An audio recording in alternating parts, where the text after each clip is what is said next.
basic principle, basic thinking principle.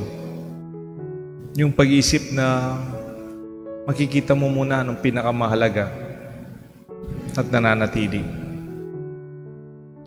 Minsan po nag-bless ako ng isang construction site, no? Parang tawag doon groundbreaking sa San Fernando. It was a very elaborate ceremony. May maraming speeches, may program, and it was a big time groundbreaking. Parang sa alam ko, nasa dyaryo pa nun.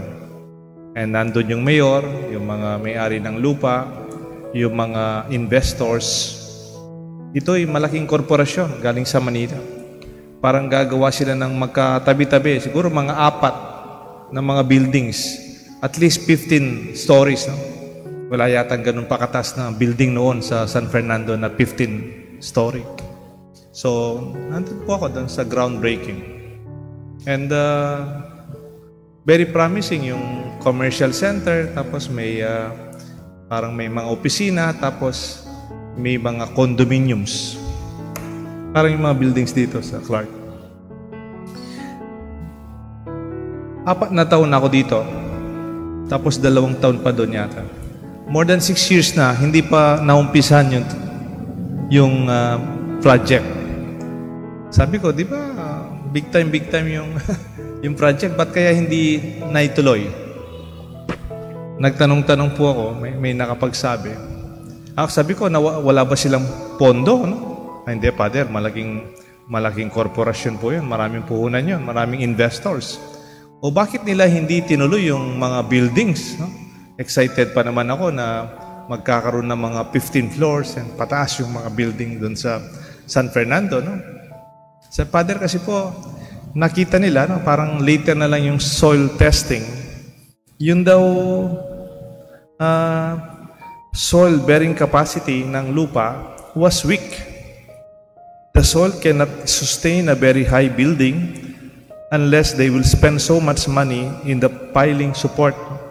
Para gumawa silang pundasyon sa ilalim, ito ay maging magastos na magastos para maitaas nila ang bagong building. And ito kasi yung building malapit sa isang creek, parang sapa. Siguro may panahon na kasama sa sapa yun. Nang kaya ngayon, parang yung sa Pampanga lulunak, hindi talaga solid yung magiging pundasyon ng building. On the other hand, ito narinig ko lang sa uncle ko, sa New York, USA naman. Punta tayo sa abroad. Sa New York daw, kung mapansin nyo doon, magkakatabi yung skyscrapers, no? Mga 100 floor, mga 90 floors, batataas na building, magkakatabi-tabi. Hindi lang yon. Meron pa silang subway, yung underground train system. At yung underground system nila, yung train, level pa, level. Itong mataas na building, tapos punta ka sa underground, nandun yung mga train. Wow! That happened more than 100 years ago. Meron ng subway system yung New York, tapos yung mga tataas na building. Sabi nung uncle ko, kasi New York is made of solid rock. Parang island, pero made of bato. Bato-bato talaga, hindi lupa na malambot. Kaya it can sustain the big buildings. Now I understand why we have groundbreaking before the construction begins. Other than the building itself that we build, we are reminded of where it stands. Mahalaga kung saan siya nakatayo. This is basic thinking principle. Kunyari, nagbibuild tayo, we should be reminded of the values where the building stands. When I say values, hindi lang yung lupa mismo, but the noble purpose, the mission, and the vision, the dreams of those who own the building. Bakit sila nagpapagawa? Parang tayo, mayroong pinapagawa dito. Kalawa na lang yung semento, bakal. Meron tayong gustong maging serbisyo sa ating parokya na pinapagawa natin. Meron tayong lugar mag-meeting, socialization even, and even do our prayer meetings.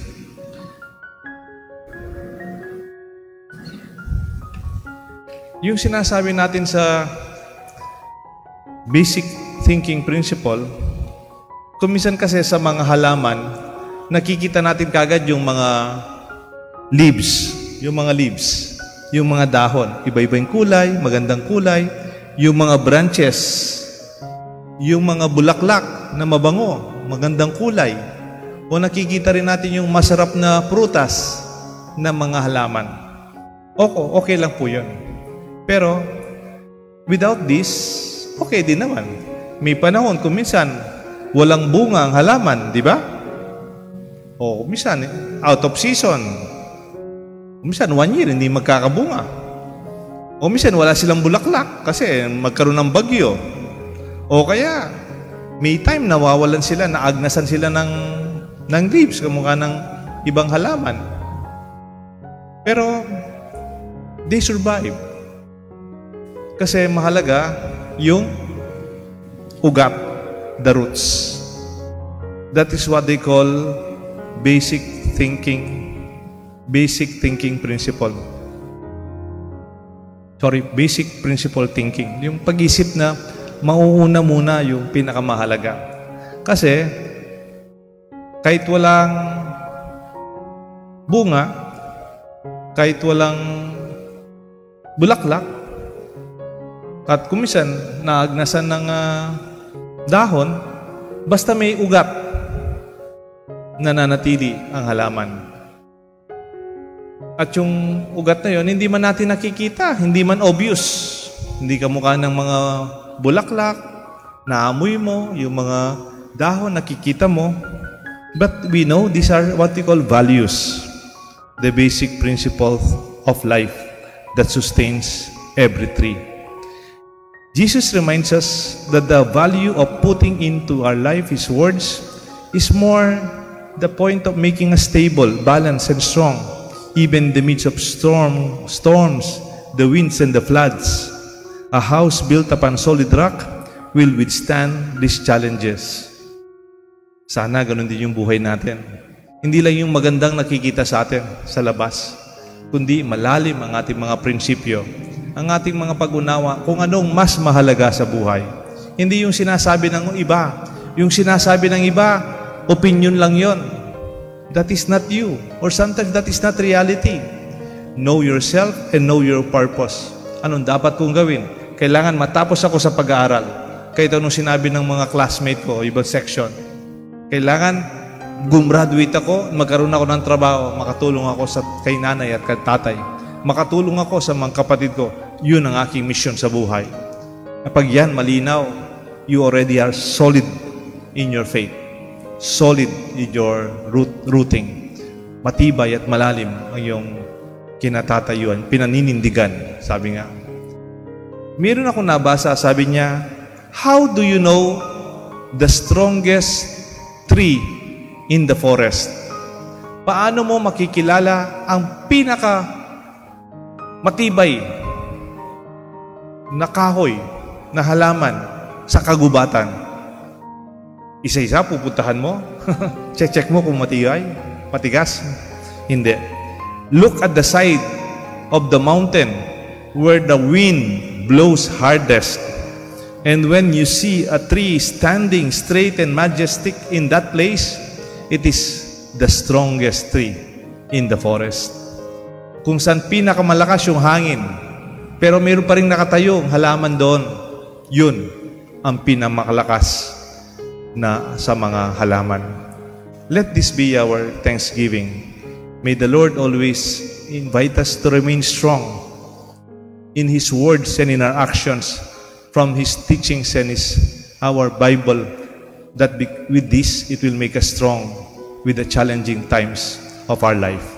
The Father, the Son, and the Holy Spirit. Amen.